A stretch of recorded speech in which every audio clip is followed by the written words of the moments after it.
Jornada productiva, y una de las noticias que dábamos la semana pasada era que algunos frigoríficos les había llegado suspensiones por parte de el SENASA para exportaciones, y eso repercutía en la posibilidad de cumplimiento de la cuota Hilton, que se calculaba que había un 25% de esta carne o de frigoríficos que no se iban a poder exportar.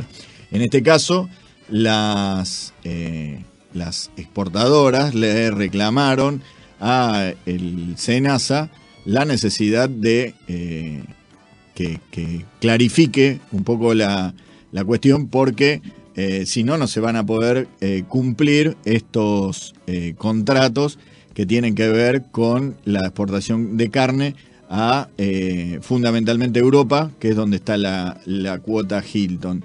Dice, la información dice que luego de que se conociera la noticia, el gobierno suspendió a 15 empresas exportadoras de carne por no estar inscritas en el RUCA. Las entidades que nuclean a la industria cárnica salieron a reclamar más controles para evitar la suspensión desleal y la competencia desleal por parte de determinadas empresas. Y como lo decíamos en el inicio del programa, en la ciudad de Rafaela se está discutiendo distintos proyectos para reglamentar la normativa con respecto a el periurbano, la utilización de productos fitosanitarios, y uno de los concejales de la ciudad de Rafaela, es Lisandro Márcico, a quien le damos la bienvenida a una jornada productiva. Buenas tardes, Lisandro.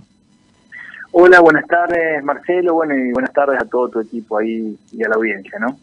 Lisandro, contanos, porque la noticia fue bastante fuerte, la que digamos con respecto a que si se aprobaba uno de los proyectos que estaba en discusión, una cabaña muy importante podía llegar a tener que cerrar su producción. ¿Qué se está discutiendo hoy en Rafaela? Bueno, nosotros tenemos una ordenanza marco y después un decreto dictado por el actual gobernador, ¿no es cierto?, cuando era intendente de Rafaela. Y en líneas generales, bueno, nosotros tenemos prohibida, también quiero decir, en el distrito de Rafaela, la pulverización de forma aérea, y la ordenanza lo que tiene, te fija 200 metros de libre de agroquímicos, sería zona de resguardo ambiental, en el cual no se puede utilizar ningún tipo de fitosanitario, ¿no? Bueno, esta ordenanza, yo no discuto que no pueda ser, digamos, ayornada, incluso agregando nuevas exigencias de acuerdo a buenas prácticas a los productores. Podemos empezar a hablar de exigencias también de cortinas ambientales, forestales, y bueno, eso, digamos, no está en discusión que podemos llegar a trabajar ayornando la ordenanza, ¿no? Pero bueno, ahora entró un proyecto del justicialismo el año pasado que está en comisión, que lleva esa línea de resguardo ambiental, o sea, corre la línea agronómica y lleva a un resguardo ambiental de 1000 metros, ¿no? Y eso realmente, bueno, ha causado realmente mucha preocupación en muchos sectores, no solamente en los productores, sino, bueno, en otros sectores no, obviamente, ¿no? Porque esto es un tema donde las discusiones están muy divididas. Pero en lo particular entiendo que es muy excesivo el metraje que pide este proyecto, que requiere. Y sí, como vos bien decís, hay muchos sectores afectados, pero fíjate vos, yo ya voy al tema de la cabaña, pero para que vos tengas presente, nosotros tenemos una estación experimental INTA, ¿no?, que tiene 490 hectáreas propias y 222 hectáreas que alquila. Si esta ordenanza llegase a aprobarse, esto imposibilitaría desarrollar actividades, o sea, le quedarían 20 hectáreas al INTA. O sea, anulás el INTA Rafaela. Y, obviamente, con todo lo que eso implica, ¿no? Pues estamos hablando de un tambo, un tambo robotizado, que fue el primero en instalarse en la Argentina, un tambo experimental, único en el funcionamiento como tal en todo el INTA del país, y además tiene un tambo pastoril de cruzas de razas, lecheras Jersey y Holando, ¿no?, argentino.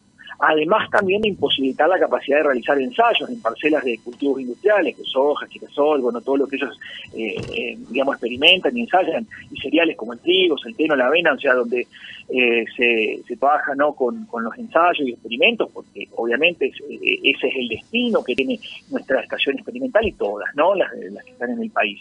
Entonces, digamos, se anularía prácticamente la estación experimental INTA, ¿no?, en lo que tiene que ver con los ensayos y experimentos, ¿no?, que ellos realizan. Así que, y actividades, ¿no?, que ahí se funcionan, ¿no?, pero todo estamos con desarrollos de investigaciones, estamos hablando. Y, bueno, eso por un lado. Después, son 10 tambos que se afectan, ¿no?, en la zona, ¿no?, dentro de los cuales están, ¿no es cierto?, esta cabaña que vos haces mención, que es la cabaña La Magdalena, que, porque, por ejemplo, es un caso más de tantas cuestiones que se afectarían, ¿no? Porque la familia Felicia, que, bueno, la familia Felicia hace de 1936 que la tiene, pero antes el trabajo había sido iniciado muchos años atrás, totalizando en todos 100 años de la con la familia Armando, ¿no? Y bueno, realmente ellos hoy están, digamos, le dan empleo a 53 personas, entre veterinarios, peones, ingenieros agrónomos, proveedores, contratistas, que llevan a cabo las tareas de los contratistas de laboreo y siembra, ¿no? Entonces, bueno, realmente la situación es muy preocupante y grave para muchos sectores aquí. Además, teniendo en cuenta que nosotros tenemos 200 metros en el cual no se puede hacer nada, y los productores cumplen con las ordenanzas locales y las leyes provinciales. Entonces, se cumple a rajatabla acá, y el municipio inspecciona y manda a sus ingenieros agrónomos a controlar cada pulverización. Nosotros se hace pulverizaciones a partir de los 200 metros y se controla desde los 200 hasta 500 metros más todo tipo de aplicación a cualquier horario que el productor disponga que se haga, siempre que estén a que las condiciones climáticas acompañen, ¿no? Y que, bueno, un poco realmente esta situación, y siempre cuidando la salud, el medio ambiente, que tratando de llevar, de imponer la máxima tecnología que va saliendo, ¿no?, para el cuidado del medio ambiente y la salud de los vecinos, ¿no? Concejal María del Luján, buenas tardes, ¿cómo le va? Buenas tardes, María del Luján. Esto lo digo como cronista parlamentario, ¿no?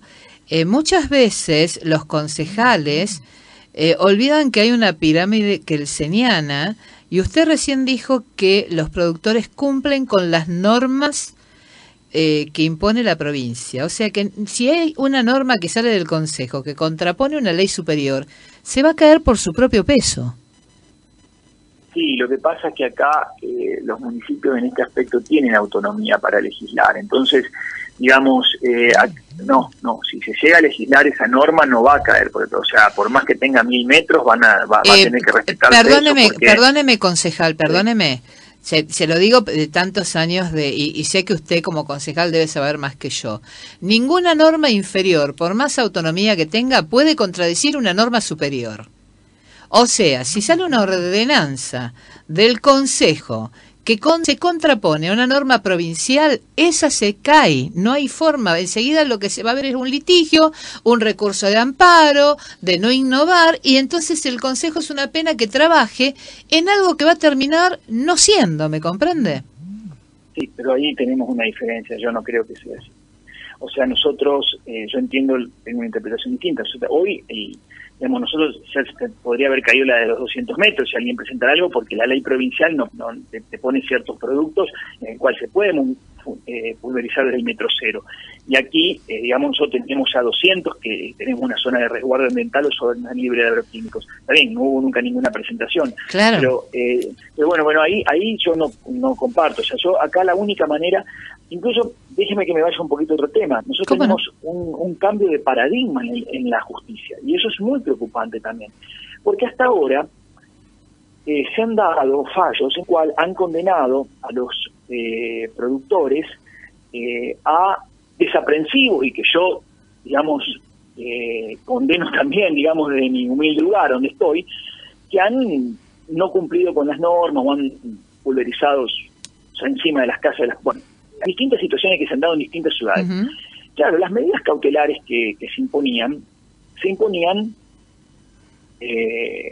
sobre el productor desaprensivo, ¿no es cierto? Bueno, pero ahora tenemos un problema muy grave, además de todo esto que estamos acá hablando ahora, que en Sastre hubo un fallo de la Cámara de Rafaela, que tiene jurisdicción, fue apelado, o sea, un fallo que en primera instancia dio 800 metros, pero después la Cámara de Rafaela, cuando fue apelado el fallo, pasó a 1000 y quedó en 1000 metros, ahora está en la Corte Provincial. Pero no es solamente contra ese productor que fue denunciado por incumplimiento de la normativa, sino que lo hizo en todo el perímetro de Sastre. Este es el problema, que si los tribunales toman esa jurisprudencia al judicializar alguna situación, esta es una jurisprudencia que, bueno, terminaría con la producción en la provincia de Santa Fe, prácticamente. Se imagina las hectáreas que quedarían libres. Así que tenemos ese problema que es más grave. Después nosotros podemos tener una mirada con usted diferente en esto. Yo creo que, digamos, entiendo que la autonomía de los municipios puede legislar en ese aspecto, pero tenemos este otro inconveniente sumamente preocupante, que es el obrar de la justicia en esta línea, con un cambio de paradigma realmente perjudicial a los productores. Porque ya no es que estamos condenando al productor desaprensivo, sino que estamos condenando al resto de los productores que hacen bien las cosas, porque este fallo habla de 1000 metros en todo el perímetro de Sastre. Sastre, aquí en el departamento de San Martín, pero por jurisdicción, falló la justicia de Rafaela, ¿no? Concejal. Así que se imagina cómo estamos acá, ¿no? Cómo están los productores ante una situación de alerta, porque claro, mañana vienen, vamos a poner un ejemplo. Vamos a hacer de cuenta que la ordenanza queda en 200 metros, que nosotros yo hago un proyecto superador, con todo, con más exigencia de los productores, pero digamos dejo 200 metros. Lo transformo el decreto en ordenanza, en un decreto, entonces hacemos una ordenanza y salen los 1000. Y quedan los 200 metros, disculpe, quedan los 200 metros, se va a votación y el proyecto de los 200 metros gana en la votación del Consejo. Mañana viene un amparo ambiental, ¿no es cierto?, que te presenta cualquier ONG o algún afectado, y tenemos este fallo acá. Se pone 1000 metros para todo el perímetro de Rafaela. O sea, también está el problema ese, de la justicia. O sea, que ganando en el Consejo todavía está ese riesgo. Y siempre y cuando podamos... Vuelvo sí. a decirle, porque aparte, Sí. No le discuto la norma interna local porque no la conozco, pero si esas organizaciones vuelven, se están amparando en una ley superior. Ese es el tema. Este es el ABC del derecho. El ABC del derecho. Ahora, que la justicia... Sí que hay un fallo. O sea, claro, no, pero está bien, pero... está en la corte apelado ahora, ¿no? Es todo un tema eso, ¿no? De todas formas, creo, le doy la derecha en este sentido, que muchas veces, tan cuestionada la justicia, no puede transitar el camino del humor social. El juez tiene que fallar en base a la ley, no en base al humor social, que muchas veces pasa. Sí, así es, yo coincido con esto que usted dice. Incluso, acá tenemos, yo no es que estoy, por favor, estuve con jóvenes la semana pasada, preocupados por esto, pero fíjese, los jóvenes siempre apostando a la mayor tecnología, ¿qué le quiero decir? A incorporar tecnología de avanzada para la protección de la salud y los habitantes de la ciudad. Pero bueno, obviamente que después, un grupo, un colectivo de personas también que tienen otra posición, que yo no la comparto, la respeto. Todos queremos cuidar el medio ambiente. Si yo le pregunto a una persona si quieren que le pulvericen enfrente a 200 metros, a 1000 seguramente, ese vecino me va a decir no, a 1000. Por eso tenemos que explicarle que si se controla y se hace seriamente, ¿no es cierto?, se puede pulverizar a 200 metros, incluso si está a 1000 y hace mal las cosas o no es controlado, es peor todavía. Entonces, me parece que eso es lo que la docencia que hay que hacer con los vecinos que están en los límites, y que que por ahí, obviamente, a veces todas estas campañas de los colectivos están, expuestas y acompañadas por imágenes muy feas.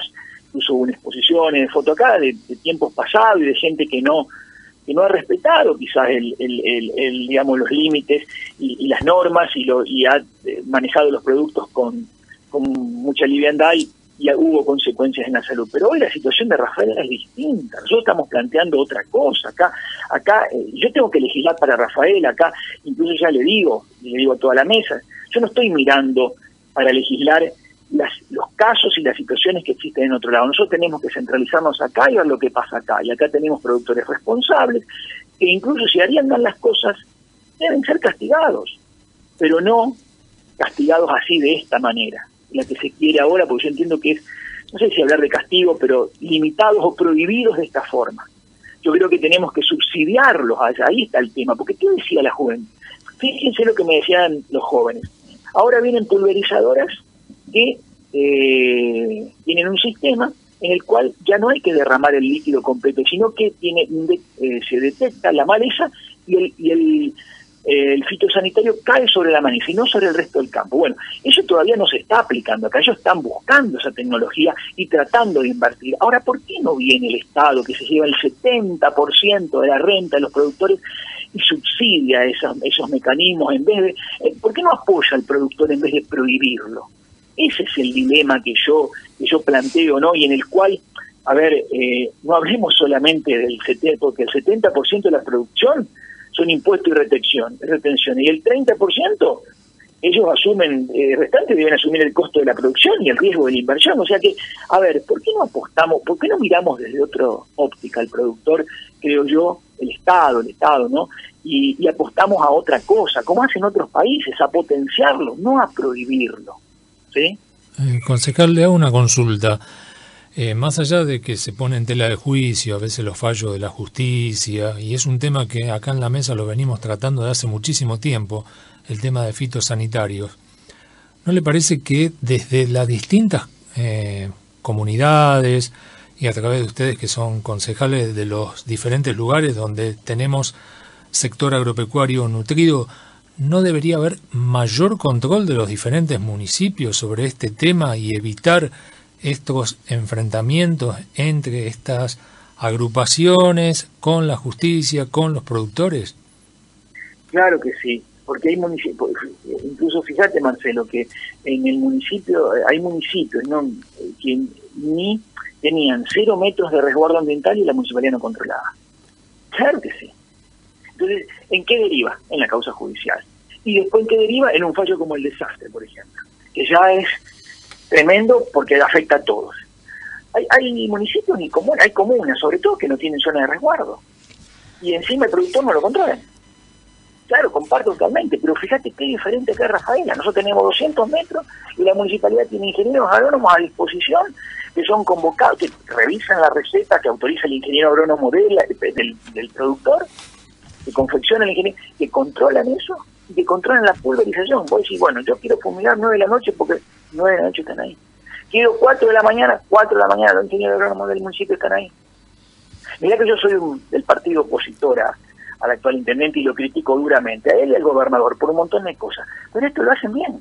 Esto es de las pocas cosas que Castellano, el intendente Rafael, hace bien. Así que mirá vos. Lisandro, la verdad que ha sido muy interesante la charla que hemos tenido. Te agradecemos la participación en una jornada productiva. Seguiremos averiguando porque como en su momento la resolución de San Jorge marcó un punto, también otros municipios han hecho muy bien las cosas y han podido avanzar y ponerse de acuerdo, como dice acá mi compañero de mesa, Luis Ciusi, y trabajar en forma coordinada. Por ejemplo, el municipio de Arequito, de Firmat, son ejemplo en ese sentido. La verdad que nos interesaba conocer qué era lo que estaba pasando en Rafaela porque van marcando la línea en cuanto a la posibilidad de hacer distintos tipos de actividades. Obviamente siempre pensando en el cuidado de la salud, el cuidado del medio ambiente, pero también el cuidado de la producción y la cuestión económica. Así que gracias por tu participación. Bueno, Marcelo, muy atento a ustedes por dejar, llevar un poco la realidad de Rafaela, pero que hoy les dijo como conclusión es muy preocupante, y la realidad de la zona por el tema de la justicia también. O sea, nosotros estamos atravesando, quienes, digamos, creemos que esto, en los conceptos que yo vertí recién, incluso, bueno, los productores están pasando por un mal momento porque, bueno, está en discusión todo esto, no sabemos en qué va a terminar. Hay concejales que tenemos la posición definida, otros no, y bueno, por eso hemos organizado desde el Consejo una serie de charlas y de encuentros con distintos sectores, para que quienes todavía, vayan, digamos, tomando conocimiento de algunos temas técnicos que obviamente van a ayudar a la hora de tener que legislar, ¿no? Muchísimas gracias, te mandamos un abrazo. A ustedes, abrazo, buenas tardes y gracias. Hasta luego. El concejal Lisandro Márcico de la ciudad de Rafaela por el tema nuevas normativas con respecto al tema fitosanitario. Es un tema, como decíamos, ¿no? Durante muchos programas nosotros lo hemos tratado. Acá se ponen